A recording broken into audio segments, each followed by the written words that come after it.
नमो अरिहन्ताणं नमो सिद्धाणं नमो आयर्याणं नमो उवच्छायाणं नमो लोहे सौगसाऊणं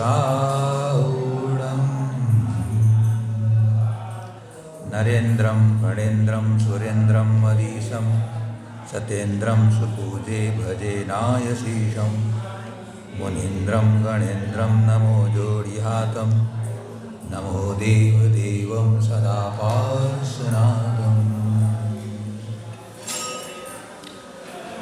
बोलिए श्री अनंतानंद सिद्ध परमेष्ठी भगवान की, श्री चौबीसो तीर्थंकर भगवान की, श्री पंच परमेष्ठी भगवान की, देवादिदेव 1008 श्री आदिनाथ भगवान की, देवादिदेव 1008 श्री पार्श्वनाथ भगवान की, अनेकांत शादवादमय जनवाणी माता की।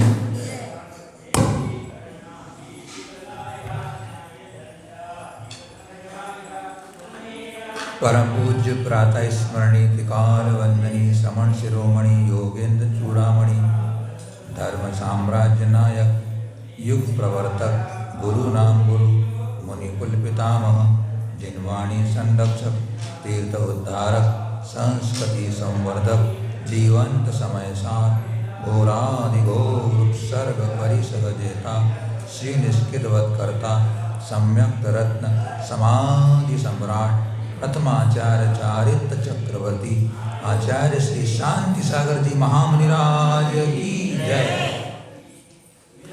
परम पूज्य सरल स्वभावी वात्सल्य वारिधि जनधर्म प्रभावक पंचम भट्टाधीश परम उपकारी गुरुवर्य आचार्य श्री वर्धमान सागर जी महामुनिराज की श्रीमद् जैन धर्म की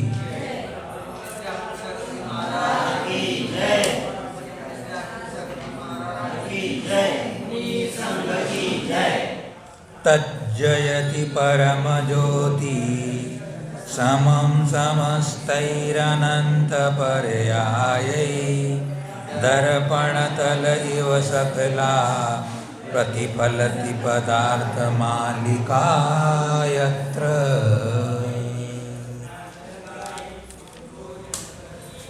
धर्मानुरागी भव्यात्माओं, तमसो मां ज्योतिर्गमय इस सत्संग के अंतर्गत अपन यहाँ पर सम्मिल करके अध्यात्म के रस में डूबे हुए परम पूज्य अमृतचंद आचार्य देव के द्वारा विरचित इष्टोपदेश ग्रंथ के अपने पुरुषार्थ सिद्धि उपाय ग्रंथ के माध्यम से अपन अपना मोक्ष मार्ग प्रशस्त कर रहे हैं। अमरचंद आचार्य देव हमें अपने आत्म स्वभाव की सिद्धि, मोक्ष की सिद्धि कैसे हो, उसका क्या क्रम है, उसकी क्या व्यवस्था है, उसका हमें संबोधन दे रहे हैं। सौभाग्यशाली हम सब हैं कि तीर्थंकरों की वाणी जो कि अमृत तुल्य है, संसार के प्राणी इन चतुर्गति के दुखों से संतापित है, ताप में तप रहे हैं। ऐसे समय में तीर्थंकरों की वह अमृतमयी वाणी शीतल जल के समान उन भव्य आत्माओं को शीतलता प्रदान करती है।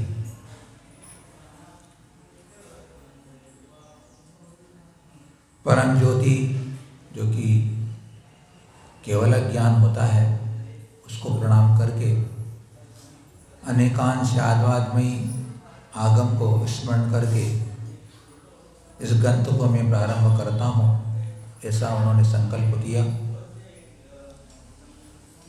निश्चय और व्यवहार न्यायों का प्रतिपादन करके जीव का जो स्वभाव है कि जीव तो चैतन्यमयी है, आत्मा चैतन्यमयी है, जाननहार है, ज्ञायक स्वभाव वाला है, ज्ञाता दृष्टा है, उसमें रूप रस गंध वर्ण नहीं है, उसमें पर द्रव्य का कोई स्थान नहीं है, न ही वह पर द्रव्य को ग्रहण करता है, न किसी अपने स्वभाव को छोड़ता है, नित्य ही अपने स्वभाव में वर्तने वाला है। ऐसा अपने को पहले आत्मा का स्वभाव बता दिए। फिर वो आचार्य भगवंत कहते हैं कि अनादिकाल से यह जो जीव है वह पौद्गलिक कर्म बंधन से बंधा हुआ है और उन कर्मों के बंधन के कारण परतंत्र हो रहा है, अपनी स्वाधीनता भूल चुका है, अपनी स्वाधीनता का उसे भान नहीं हो रहा है कि मैं तो अनंत शक्तिमान चैतन्यमयी एक अखंड पुंज हूँ, वह भूल में है। इसी कारण वह जो कर्म के द्वारा होने वाले जो भाव है, कर्मकृत भाव है, रागादिक भाव है, उनको वह करता है और उन रागादिक भावों के कारण जो पुद्गल कर्म है वे फिर कर्म रूप से परिणत होते हैं। कर्ता कर्म का मतलब है कर्ता ने जो काम को करे वह कर्ता, और जिस काम को करे वो उसका कर्म होता है। जीव राग को करता है, जीव क्रोध को करता है, तो जीव कर्ता होता है और जो उसने क्रोध का भाव किया वो उसका कर्म हुआ। लेकिन उसमें यह बात है कि यह जो विभाव भाव होते हैं जीव के, वह कर्म के निमित्त से होते हैं, कर्मोदय से होते हैं, स्वयं के स्वभाव नहीं है। लेकिन पर को अपना मानने से वह उन पर भावों को, औपभातिक भावों को, उपाधि भावों को अपना मान लेता है। अपना मानना ही उसके लिए दुख का कारण बनता है। तो पिछली 2 कारिकाओं में हमें निमित्त नैमित्तिक संबंध के द्वारा बताया था कि जीव अपने रागादिक भावों से स्वयं परिणत होता है कर्मोदय के कारण, और उन कर्मोदय से, उन रागादिक भावों से जीव फिर नवीन कर्मों का बंध करता है, नवीन कर्मों को करता है, पौद्गलिक कर्मों को करता है। ऐसी संतति चलती आ रही है। तो उस संतति का क्या कारण है, उसका समाधान अपने को यहाँ पर आज 14 नंबर की कारिका में करेंगे कि यह जो जीव है अनादिकाल से इस संसार की परिपाटी को खंडित क्यों नहीं कर पा रहा है कि कर्म के उदय में जीव भाव करता है और उसके भाव होने पर फिर पौद्गलिक कर्म बन जाते हैं, यह परंपरा खंडित क्यों नहीं कर पा रहा। तो यहाँ कहते हैं एवं अयम कर्म कृतैर् भावै रसमाहितोऽपि युक्त इव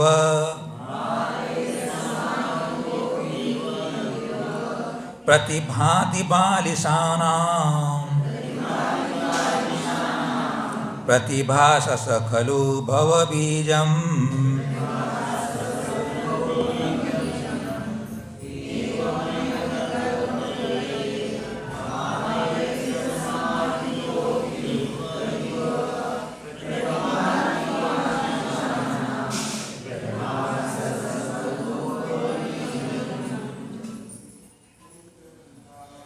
एवं अयम, इस प्रकार यह आत्मा कर्म कृत ही, कर्मों के द्वारा किए हुए भावई अन्य भावों से असमाहितोपि, संयुक्त न होने पर भी यह इस प्रकार यह जो आत्मा है कर्मों के द्वारा किए हुए भावों से संयुक्त न होने पर भी बालिशाना जो अज्ञानी जीवों को युक्त इव संयुक्त सरीखा प्रतिभाति प्रतिभासित होता है। और सप्रतिभास वह प्रतिभास ही खलु अनिश्चय से संसार का बीज है। ये जो आत्मा है जो निमित्त नैमित्तिक संबंध से जो कर्मों के द्वारा किए हुए भाव हैं उससे संयुक्त न होने पर भी, बहुत महत्वपूर्ण बात कर रहे हैं, कर्मगत भावों से क्रोधाधिक भावों से या क्रोधाधिक भाव के होने पर भी, संयुक्त न होने पर भी अज्ञानी जीव उन्हें संयुक्त सरीका उसे प्रतिभासित होता है अज्ञानी जीव को, और उसका जो प्रतिभास है वही संसार का बीज है। हमारी भूल को ज्ञात करा रहे हैं अमृतनाचार्य देव। हम कहाँ गलती कर रहे हैं, हमें वह दृष्टि दे रहे हैं, हमें वो अंदर जो सूक्ष्म बात है उसका हमें बोध करा रहे हैं कि तू इस भूल के कारण ही संसार का पात्र बना हुआ। संसार का बीज शब्द कहा उन्होंने, वृक्ष बीज के बिना नहीं होता, वृक्ष की उत्पत्ति बीज के बिना नहीं होती। उसी प्रकार ये हमारे लिए संसार का बीज, जो आत्मा से परभाव संयुक्त नहीं है उनको संयुक्त मानना है, यही संसार का बीज है। हमें यहाँ भेद करने की ओर संकेत कर रहे हैं। तू कहाँ एकत्व कर रहा है? जो तेरा स्वभाव नहीं, जो तेरा भाव नहीं, जड़ का परिणाम है, तो उन्हें अपना मान करके फिर पर वस्तु पर भाव में राग द्वेष करके फिर अपने कर्म को बांधता है, कर्म को करता है, और ये संतति चलती रहती है। चर्चा पुण्य की थी कल परसों कि अशुद्ध निश्चय से जीव ही रागाधिक भाव करता है। कर्म के भाव हैं, कर्म में शक्ति थी क्रोध भाव की, पौद्गलिक कर्म में क्रोध भाव की शक्ति थी। जब वह स्थिति पाकर के उदय में आया और उदय में आकर के इस ज्ञान के अंदर प्रतिभासित हुआ, तो उस प्रतिभासित हुए उस क्रोध के भाव को यह मैं हूं ऐसा वह मानता है। क्रोध का भाव तो पुद्गल का परिणाम था। जब वह विपाक में आया, ज्ञान के पर्दे पर आया, और ज्ञान के पर्दे पर आकर के यह मैं हूं ऐसा भेद न होने से वो मानता हुआ मैं रागी, मैं क्रोधी। फिर इन कर्मों के निमित्त से शरीर मिला तो शरीर मेरा। वो एक भूल से सारी भूल करने लग जाता है। यह सुनिश्चित है कि कर्म का जो विपाक है, स्वयं कर्म जड़ राग भाव नहीं कर सकता। राग रूप परिणाम वस्तुतः जीव का ही है, लेकिन जीव की ज्ञान की पर्याय है। जीव के ज्ञान की पर्याय है। जीव उस राग मैं नहीं हो जाता है, राग हो नहीं जाता है, सिर्फ उसके ज्ञान में जो पर्याय को वो आत्मा मान लेता है कि अब मैं हूं, वह भूल करता है। अब हम दो चार उदाहरणों के से हम समझेंगे कि कहाँ हम भूल कर रहे हैं, जो कि स्पष्ट अगर थोड़ा विवेक लगाया जाए, ज्ञान लगाया जाए, गहराई में उतारा जाए, चिंतन किया जाए, तो बोध होता है, बोध समझ में आता है कि कैसा पर भाव या संयोगज भाव को मैं अपना रहा हूं। बंधुओं, आचार्यों ने बहुत सीधा सा उदाहरण दिया है, स्फटिक मणि का उदाहरण दिया है। वह यह उदाहरण इतना स्पष्ट होता है कि अगर मोह अगर बलवान मोह को मार दिया जाए तो अंदर सम्यक ज्ञान हो जाए। लेकिन मोह इतना बलवान होता है, क्यों होता है? क्योंकि आत्मा के इस ज्ञान के पटल पर ज्ञेय जो होता है वह आकार रूप में आता है, और उस आकार रूप ज्ञेय को वह एकत्व करता है, यही मोह है। जो अपने ज्ञान में पर ज्ञेय आया, उस ज्ञेय को उसमें एकत्व कर लेता है कि ये मैं हूं, यही मोह है। तो स्फटिक मणि जो कि स्वच्छ है, निर्मल है, सफेद होती है, अगर उस स्फटिक के नीचे अगर लाल रंग का फूल रख दिया जाए तो वह स्फटिक मणि लाल रूप से प्रतिभासित होती है।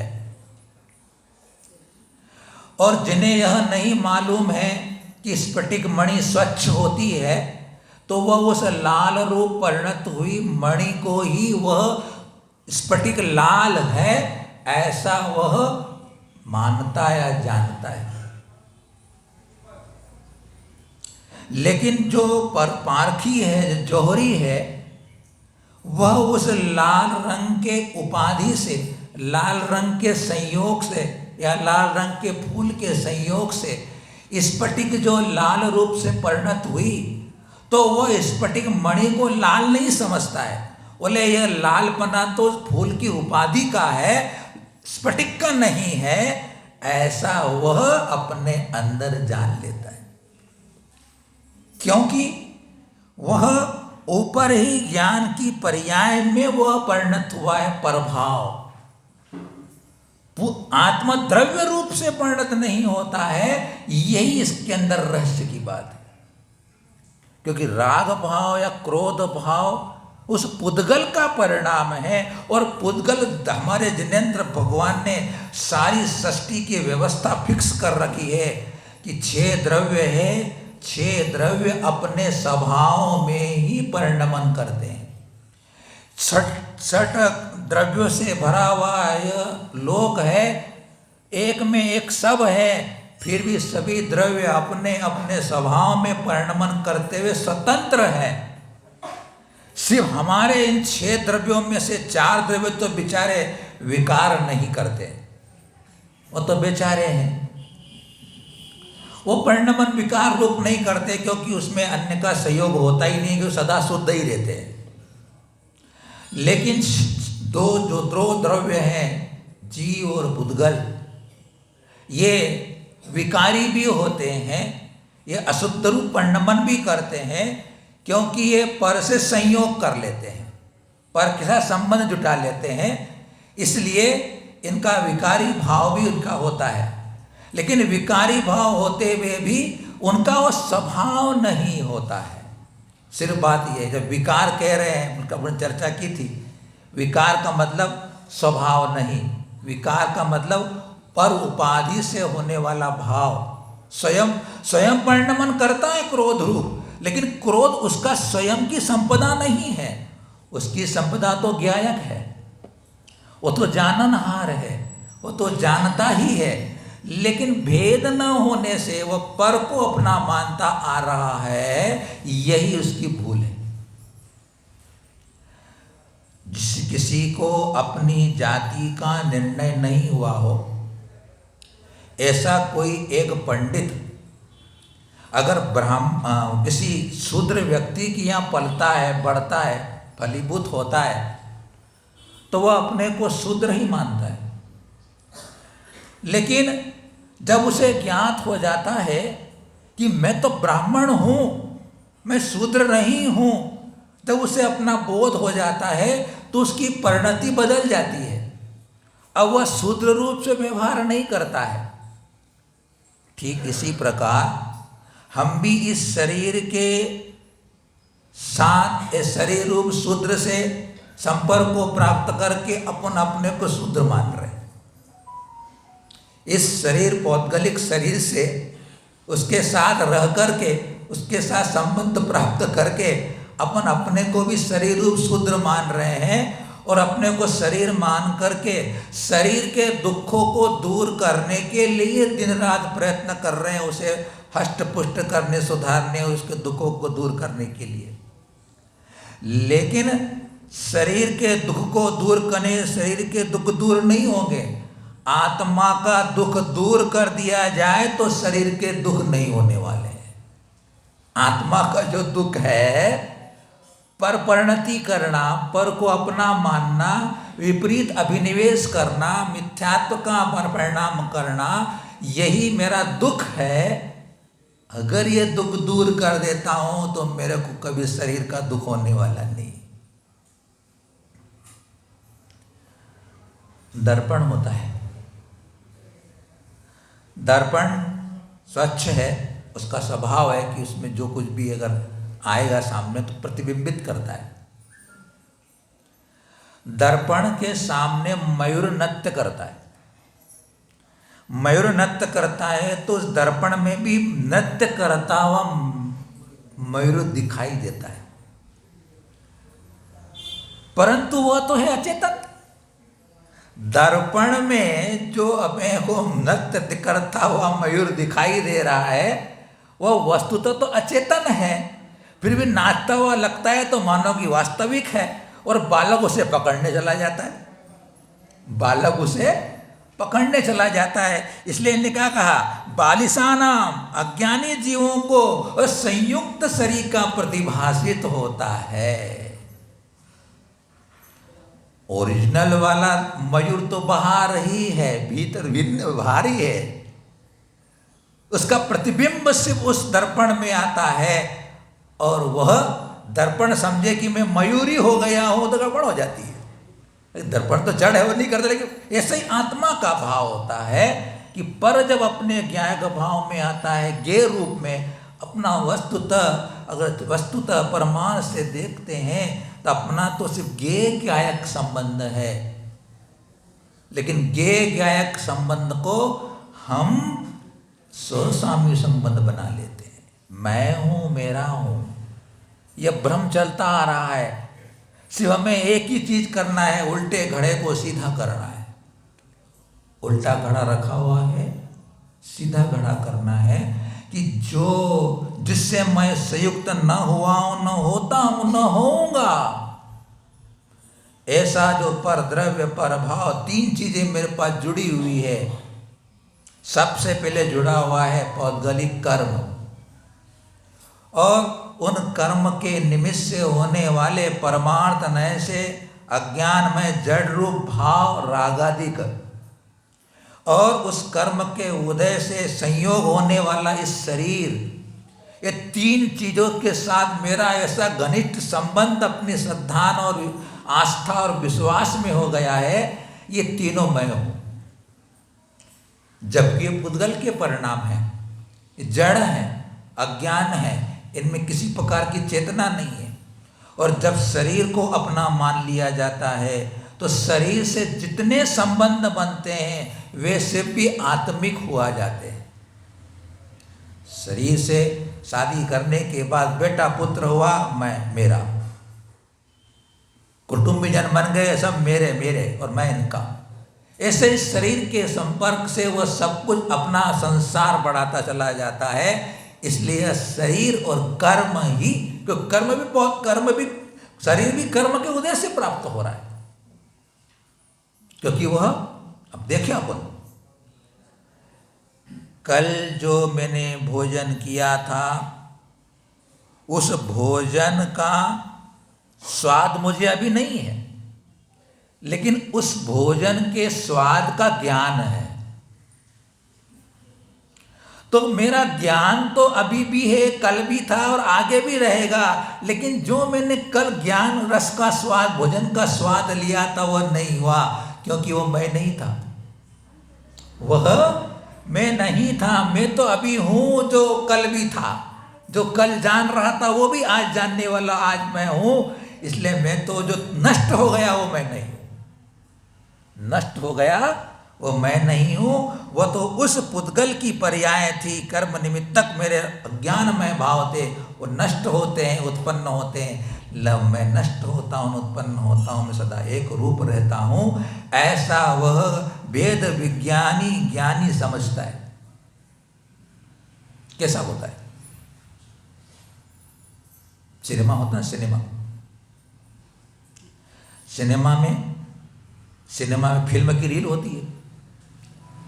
फिल्म की रील एक प्रोजेक्टर के माध्यम से पर्दे पर दिखाई जाती है।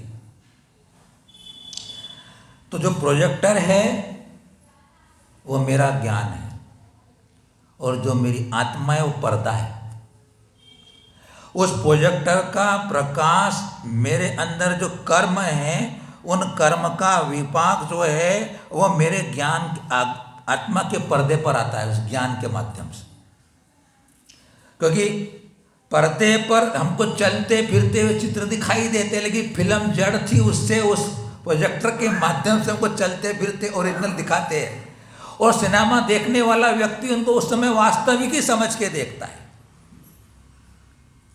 कि एक विलियन कोई हीरो मार रहा है और दो प्रेमी प्रेमिका आपस में प्रेम कर रहे हैं, वास्तविक समझ करके देखते हैं, तो मजा ही नहीं आएगा। सिनेमा देख रहा है वो वास्तविक समझ कर करता है, वही भूल या जीव करता है कि आत्मा के पर्दे पर वो कर्म के चित्र आते हैं, और वो मैं ही रही, वो चेतन समझ लेता अपने चेतन। देखिए, वो चेतन होते हुए भी चेतन नहीं है, स्मरण रखना। कथनचित चेतन क्यों कहा?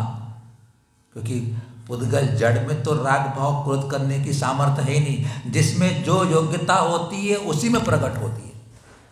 स्फटिक मणि के नीचे अगर लाल फूल रखा जाता है तो स्फटिक मणि लाल रूप परिणत होती है, क्योंकि उसमें उसकी योग्यता है। अगर मैं एक सामान्य पत्थर के नीचे लाल रंग के फूल को रखूं तो पत्थर लाल रूप परिणत नहीं होता है, क्योंकि उसमें ऐसी योग्यता ही नहीं है। ऐसे ही कर्म रूप पुद्गल बना है, और क्रोध जरूर सुनिश्चित है। कर्म ही क्रोध रूप भाव से परिणत हुआ मेरे रागादिक भावों का निमित्त पा करके, लेकिन कर्म क्रोध नहीं करता है। मेरे चेतन की जो चेतन है वही भूल के कारण, अज्ञान के कारण उन भावों को करता हुआ अपना मानता है। बंधुओं, ये जो उपवादिक भाव है, पर भाव है, संयोगज भाव है, वो इंपोर्टेड भाव है। कैसे भाव है वो? इंपोर्टेड का मतलब समझते हो ना? क्या होता है इंपोर्टेड का मतलब?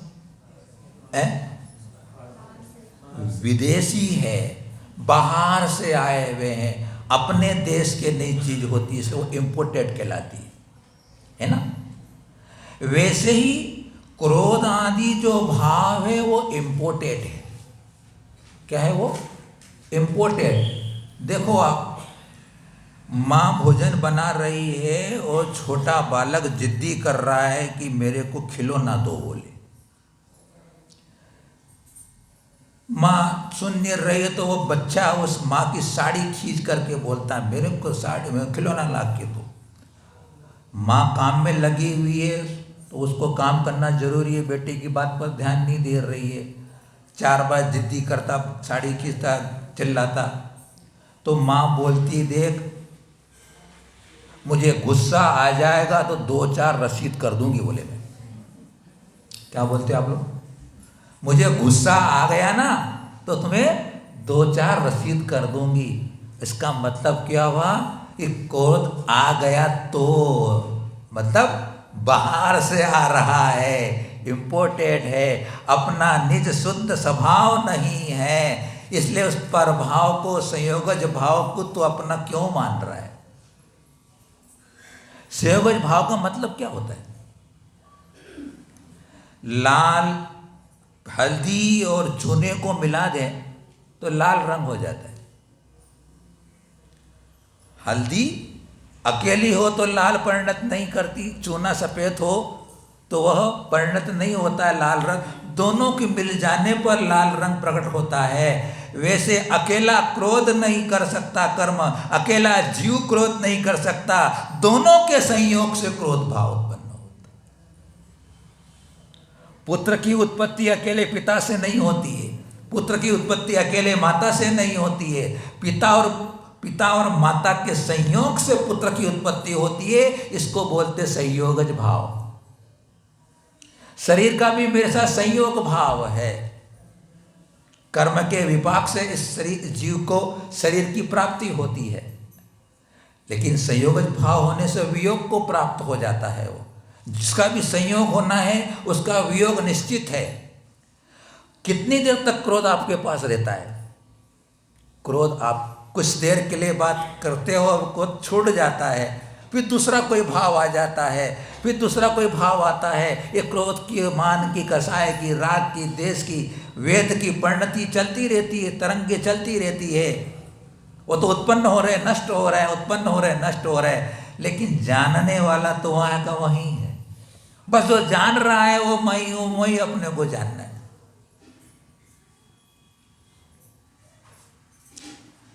आप क्या करते हैं? ओरिजिनल जो होता है, बिल बनाते हैं ना आप लोग, दुकान में बिल बनाते हो तो ओरिजिनल कॉपी गिराक को दे देते हो, ओरिजिनल कॉपी गिराक को दे देते हो, डुप्लीकेट कॉपी अपने पास रख लेते हो और डुप्लीकेट को ओरिजिनल समझ के रख लेते हो। वैसे ही अपने राग आदि के भाव तो क्रोध के ओरिजिनल भाव है, उनके में डुप्लीकेट जो मेरे अंदर भाव होते हैं उनको पकड़ के बैठा हूं। ये मैं हूं, डुप्लीकेट भाव है। ओरिजिनल तो क्रोध का, कर्म का भाव है। तो भैया ऐसा मुझे यहाँ आचार्य भगवान बता रहे हैं कि तेरी भूल है भैया। अज्ञानी क्या करता है? वो प्रतिभास जो कि संयुक्त भाव को नहीं प्राप्त हो रहा है, उसको एकत्व का प्रतिभास होकर के अपना मानता है। कल चर्चा की थी अपन ने, फोटो से आपने, कैमरे से आपने फोटो खींची, फोटो खींचने के बाद कैमरे के रोल में वह नेगेटिव आ जाता है। आपका जो भी कलर था, जो भी आपका आकार प्रकार था, बैठे थे, खड़े थे, कौन से कपड़े पहने, क्या पड़े थे, आपने चश्मा लगाया नहीं लगाया था, उस नेगेटिव के अंदर आ जाता है। लेकिन जब उसे लैब में भेज के धुला लेते हो तो वो पॉजिटिव हो जाता है ना। क्या गलत है? वो पॉजिटिव हो जाता है। पॉजिटिव होने पर अपने को जैसा का जैसा मैंने कपड़ा जैसा हो उसमें पूरा जैसा, नेगेटिव नहीं दिखता नहीं अपने को।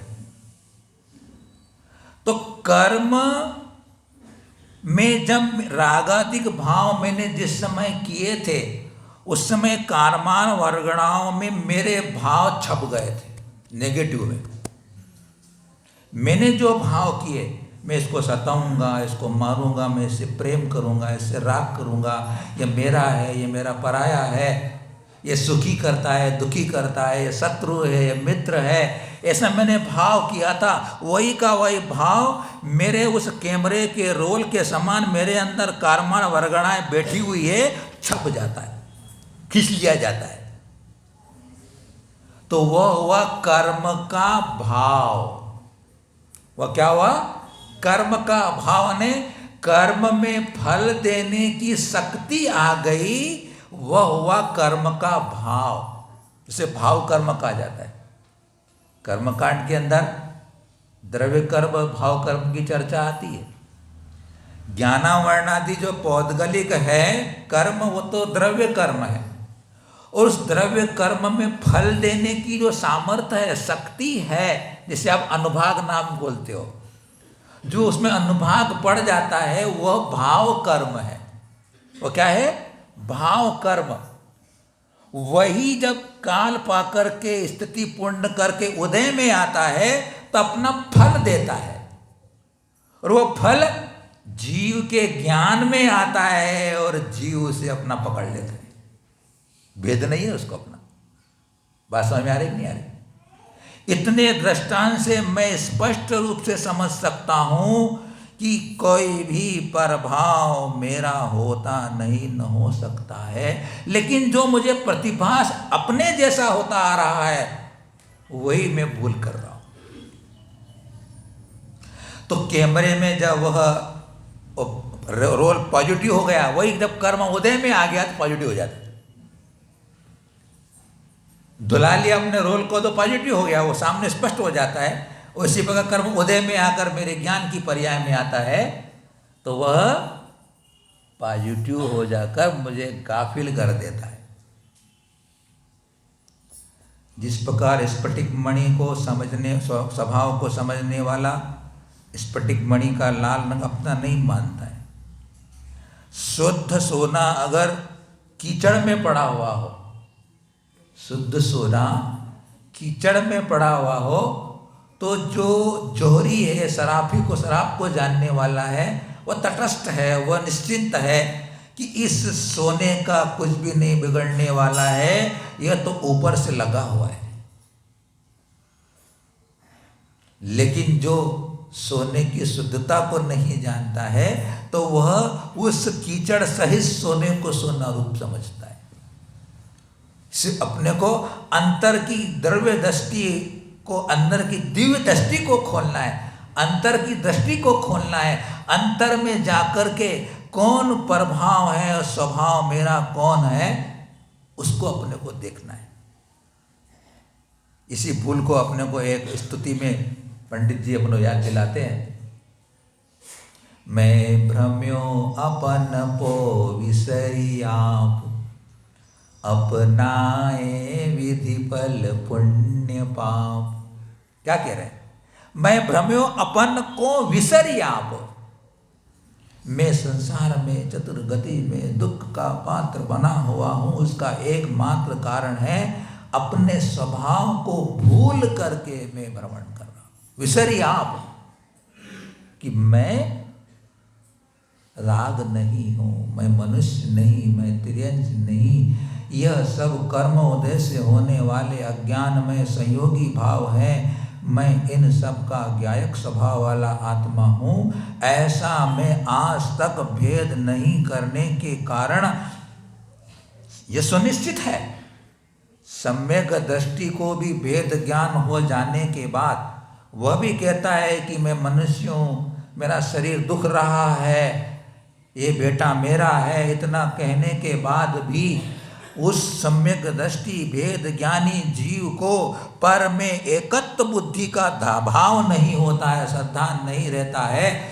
इसलिए उसका वह बाहर का व्यवहार मिथ्या नहीं होता है, क्योंकि उसने अंदर की ज्योति को जला लिया है, अंदर के भेद ज्ञान को प्रकट कर लिया है। लेकिन अज्ञानी तो उसे मिश्रण को ही अपना मान का पीता है। तो हमेशा में उदाहरण दिया है, जो अज्ञानी जन होते हैं कीचड़ में, पानी में मिले हुए कीचड़ को उसी रूप पानी का स्वभाव मानकर पीते हैं। लेकिन ज्ञानी जन फिटकरी डाल करके उस पानी के शुद्ध स्वभाव का स्वाद कर लेते हैं। तो महानुभाव क्या कहते हैं? अपनो बिसरा आप, अपनाए विधि बल पुण्य पाप। और अपना स्वभाव इन कर्म से, शरीर से, रागादिक भावों से भिन्न है, ऐसा न मानने के कारण पुण्य के उदय में मैं सुखी होता हूँ, हर्षित होता हूँ। पाप के उदय में मैं दुखी या विषाद को प्राप्त होता हूँ, जो कि वो पुद्गल कर्म के भाव होते हैं, उससे संयोग होता है और मैं अज्ञान के कारण उनको अपना मान करके दुखी सुखी होता है। निज को पर का करता पिछान। काका भूल कर रहे अपन। निज को पर का करता करके, मैं पर का करता हूं, कर का पर का हरता हूं, ऐसा वो मान करके दुखी होता है। उससे क्या होता है फिर? वो पर में अनिष्टता इष्ट ठान। ये स्तुति आप पढ़ते होंगे, सकल गे ज्ञायक स्तुति है दौलत राम जी की। दौलत राम जी की सकल गे ज्ञायक स्तुति, इसमें समय सार है पूरा। और इतना सुंदर विवेचन दौलत राम जी ने निश्चय और व्यवहार का और कारण कार्य व्यवस्था का इतना सुंदर प्रतिपादन किया है।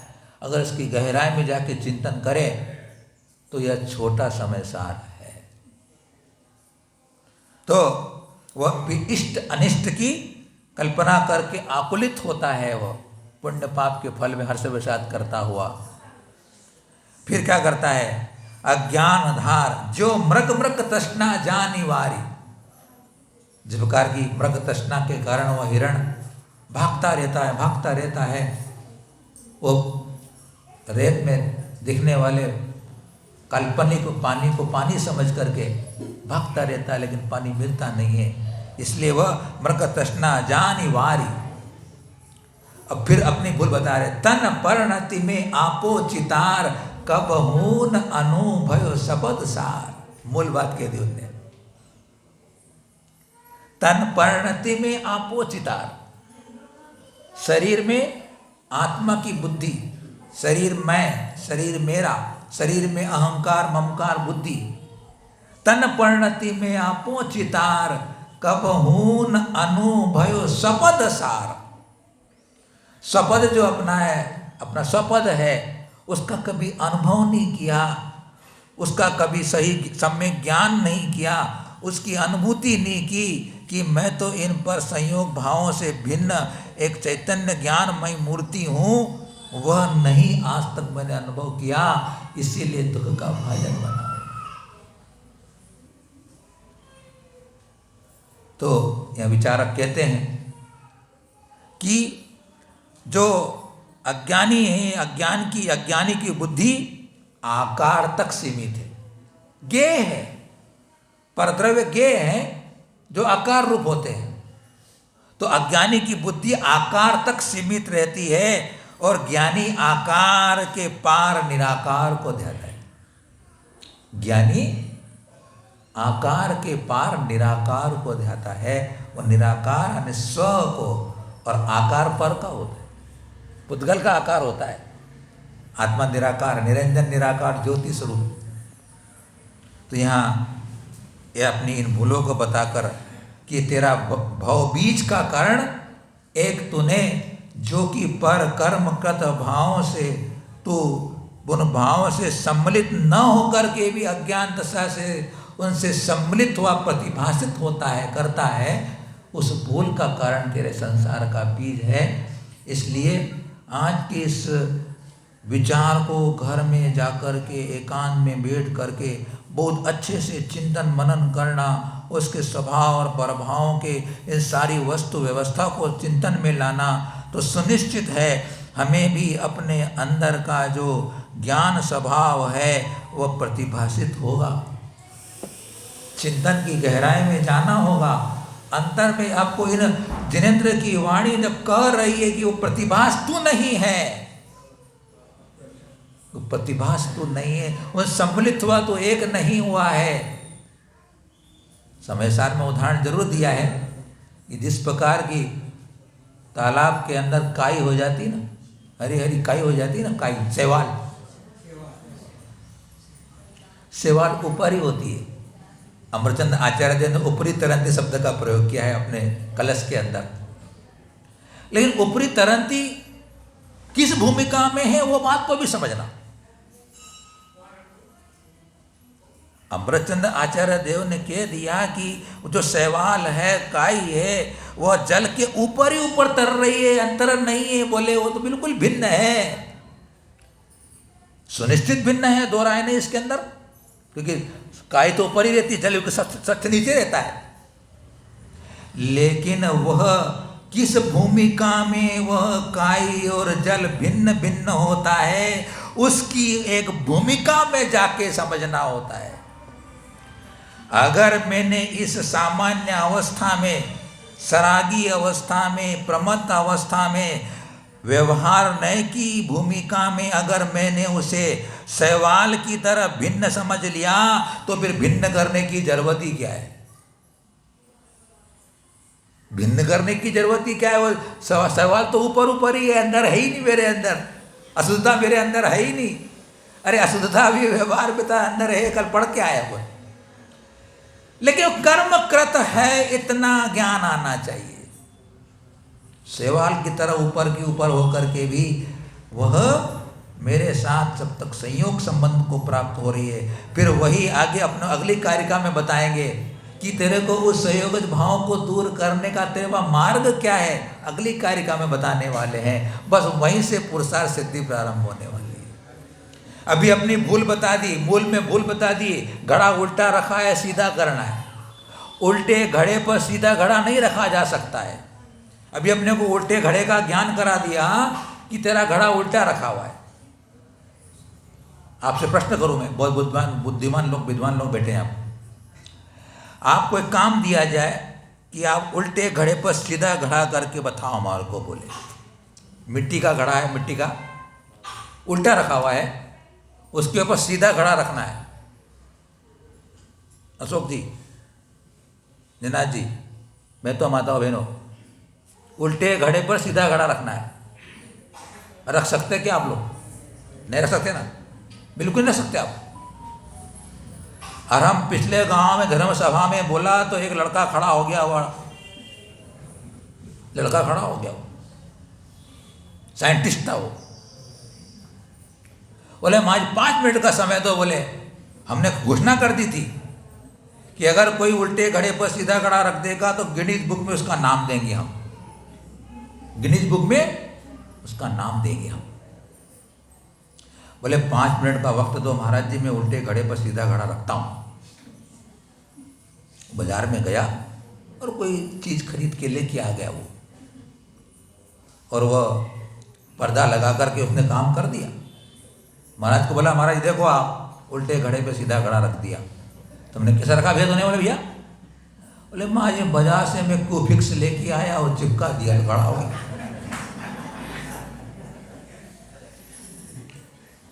सामान्य स्तर पर आप उल्टे घड़े पर सीधा घड़ा नहीं रख सकते, लेकिन अगर उल्टे घड़े को सीधा कर दिया जाए तो बिना किसी प्रक्रिया के सीधे घड़े आप 7 राजू तक रख सकते हो। मेरा जो मिथ्यात्व का भाव, विपरीत अभिनिवेश का भाव, ब्रह्म बुद्धि का भाव, अज्ञान का भाव, पर परिणति को अपना मानना, अब गुरु भक्ति में बोलते हो ना, पर को माना अपना यही दोष हमारा है, शुद्धात्म हो अपना अज्ञान तिमिर हर लो।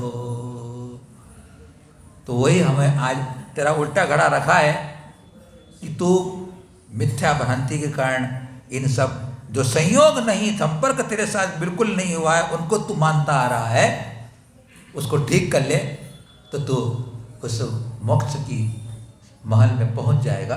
तो कल सीधा घड़ा हो जाएगा, फिर सीधे घड़े पे अपन रखते चले जाएंगे, सीधे घड़े। ओम नमः, सबको क्षमा, सबसे क्षमा।